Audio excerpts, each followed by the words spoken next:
ഇനി സുഹൃത്തുക്കളെ, ഈ ദുആ ബിസിനസ്സാക്കി ഇപ്പൊ സലാത്ത് മേളകളാണ് നടക്കുന്നത്. എന്തിനാ ഈ സലാത്ത് മേളകളൊക്കെ? ഈ സലാത്ത് മേളകളൊക്കെ വാസ്തവത്തിൽ ആരെ തൃപ്തിപ്പെടുത്താനാ? ആരെയും തൃപ്തിപ്പെടുത്താനല്ല, നല്ല പണം ഉണ്ടാക്കാനാ. സലാത്ത് മേളയിൽ ആരോടാ പ്രാർത്ഥിക്കുന്നത്? കേട്ടോളി നിങ്ങൾ ഒരു സലാത്ത് മേള.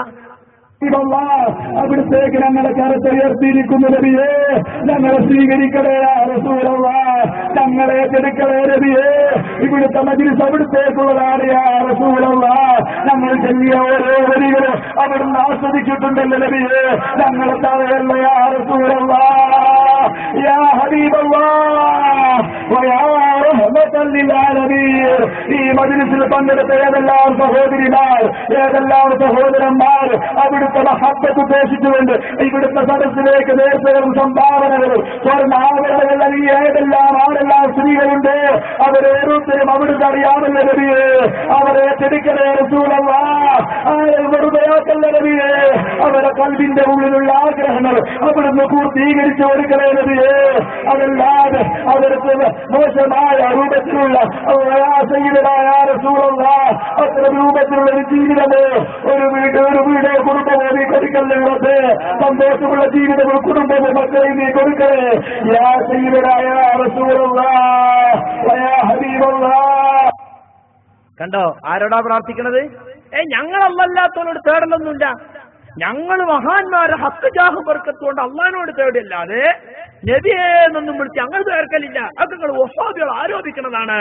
കള്ളം പറയാത്ത LCD പ്രൊജക്ടർ പേരോടിന് LCD പ്രൊജക്ടർ കൊണ്ട് സ്ക്രീനും കൊണ്ട് നടക്കണ്ടെന്ന് പറഞ്ഞില്ലേ കഴിഞ്ഞ ദിവസത്തില്? നിങ്ങൾക്ക് ബേജാറുണ്ടാകുമ്പോ പച്ചയായി കാണിച്ചു തരാണ്. യാ നബി അല്ലാഹ്, നബിയെ നിങ്ങൾ കാണുന്നില്ലേ ഈ സദസ്സിലേക്ക് സ്വർണം നേർച്ചേർന്നവര്, നിങ്ങൾ ഏറ്റെടുക്കണേ നബിയേ. അവരെ കൽബിലുള്ള മോഹങ്ങളൊക്കെ പൂർത്തീകരിച്ച് കൊടുക്കണേ നബിയേ. അള്ളാഹുവിന്റെ റസൂലിന് നിങ്ങളെ കൽബിലെ മോഹങ്ങൾ പൂവണിയിക്കാൻ സാധിക്കോ? സഹാബത്ത് അങ്ങനെ പറഞ്ഞിട്ടുണ്ടോ? ഒരിക്കലെങ്കിലും പറഞ്ഞിട്ടുണ്ടോ?